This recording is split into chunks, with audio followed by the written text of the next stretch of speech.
It seems like this is the time of year where YouTubers are showing off their gaming rooms. In fact, you might have seen a few of these tours already and wish you had that kind of setup in your home too. But truth be told, you really don't.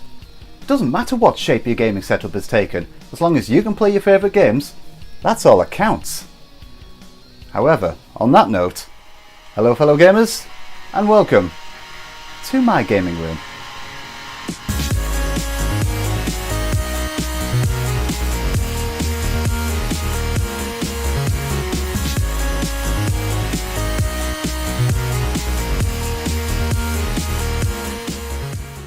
The first thing you'll have noticed in that opening shot is just how cramped it looks. I won't lie, the place was a lot roomier before I got the sofa in there. But how can you have a gaming room without a comfortable place for you and your mates to sit? I recently put this through its paces a few nights ago and, to be honest, space wasn't an issue. I picked this sofa up from IKEA and it's surprisingly firm. In fact, it's a fully fledged sofa bed, so this room can be a bedroom when it needs to be. I keep the spare bedding in a storage box underneath for easy access. I've adorned the back of the sofa with a Pac-Man sheet I picked up from Primark a while back. I've been meaning to put it to use and you know what? This is perfect. Once making myself comfortable, I can then take my pick of all the consoles that are set up. I've got 17 currently set up on these wide bookcases, spanning across 6 generations. These aren't for show, by the way. They're all wired up and ready to play. While I won't bore you with the nitty-gritty details, I can at least show you how I've done this. Most of the older generation consoles are wired through mechanical SCART switches that I've chained together down the middle of the shelves. With just a couple of button presses, I can change to whichever console I want to play.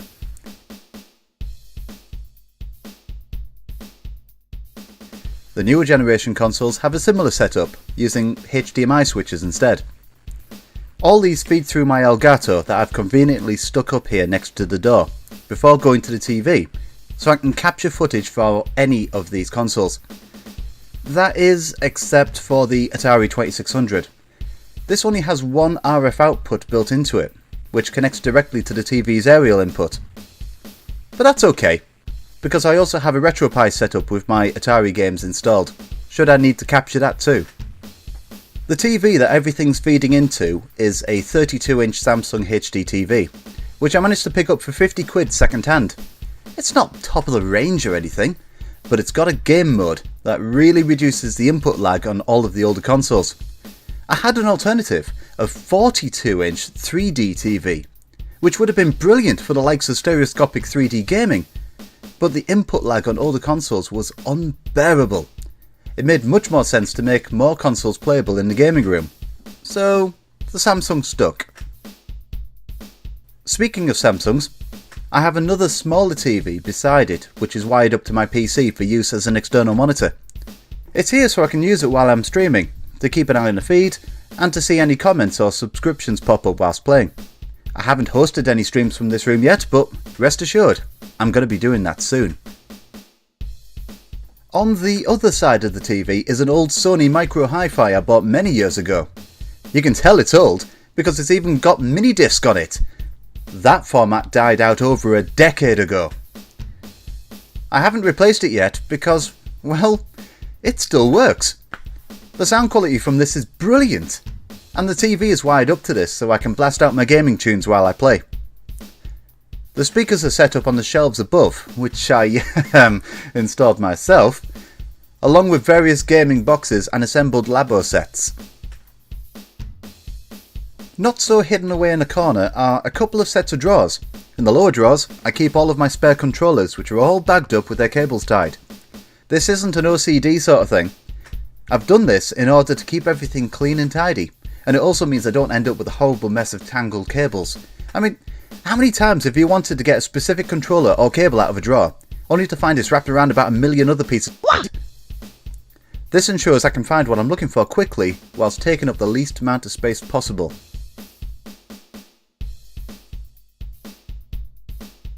The drawers higher up hold my various handheld hardware and games. Other than keeping various link cables in their respective carry cases at the back, most of it is loose in here.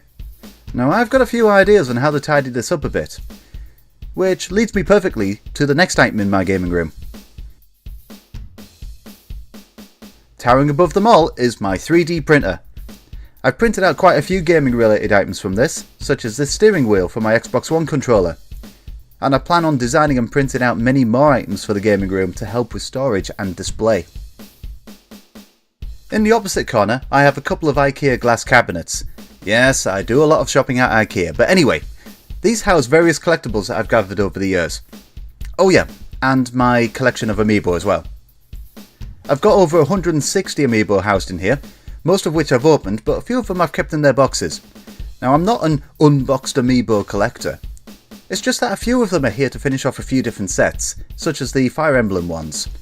But I don't have the games that would take full advantage of them, so I never took them out of the box.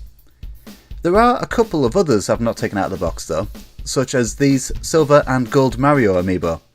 But those had an extremely limited run and weren't even released in the UK officially, so they're staying in there.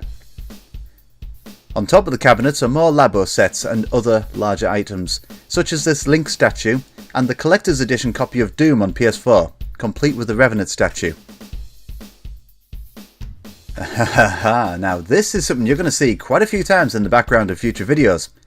It's my gaming wall, shelving most of my game collection. These narrow bookshelves are, yes, you guessed it, from IKEA. They were originally designed to hold CDs, but all of the shelves can be organised and placed anywhere you want.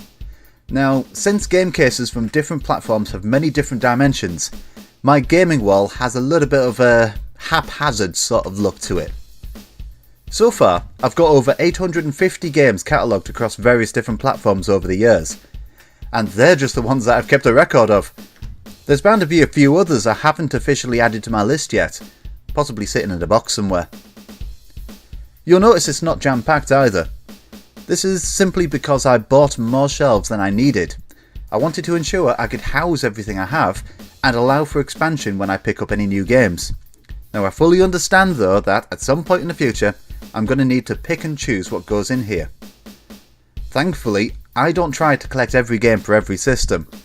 I'm more of a curated collector. I'd rather get games I want to play for each system. Now you may be glancing over these shelves of gaming loveliness thinking, well, where are the current gen games? Well, I'll get to those in a moment. On top of the shelves are some gaming boxes that I wanted to put on display. The centrepiece there is my limited edition Super Smash Bros. Ultimate box, and beside that is a Zelda loot crate I got a while ago. All of these will change every now and then, depending on my mood. The last area in the gaming room is my computer desk. This is where I capture footage from my consoles, edit my videos and record any unboxings, all while enjoying a lovely cup of English breakfast. Oh, that's belting, that is. There's not really much to say about my PC, other than I have a matching pair of curved widescreen monitors mounted on their own stand. This has proved invaluable as it's opened my desk to hold a number of gaming goodies, such as various 3DSs in their charging docks, a Pip-Boy bobblehead and a Mario Kart trophy. You can never find a cable when you need it. Or at least that was the case for me before I started organising them. Down here I put together some boxes of various different cables that I need on an everyday basis. These range from everything between charging cables for my phone or my Nintendo Switch to differing audio cables. The cheeky tip here is that the boxes I'm using were actually from our local Chinese takeaway. These used to contain foodstuffs like egg fried rice or crispy shredded beef in Thai sweet chilli sauce. But once they've been given a thorough clean out and had the labels added, they've now been reutilised as cable storage boxes. Not bad, eh? Adorning the wall beside my desk are a couple of gaming related pictures. The canvas is a pretty sweet custom pixel art that my brother made, who gifted it to me a few years ago. Above that is my framed Super Mario Odyssey promotional poster. Why is it framed, you might ask?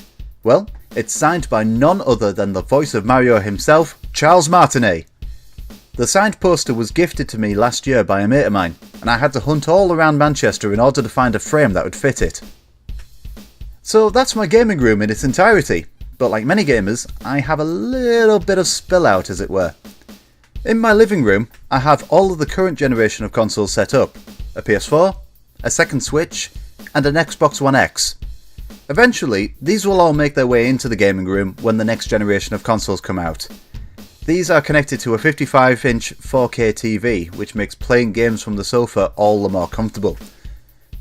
Beside it is another bookshelf, mostly consisting of my PSVR, all of my current gen games, and a few extra gaming collectibles, such as a couple of ships from Starlink Battle for Atlas. As you can see, I picked it up for the Switch, as I've got Fox's R-Wing on display here.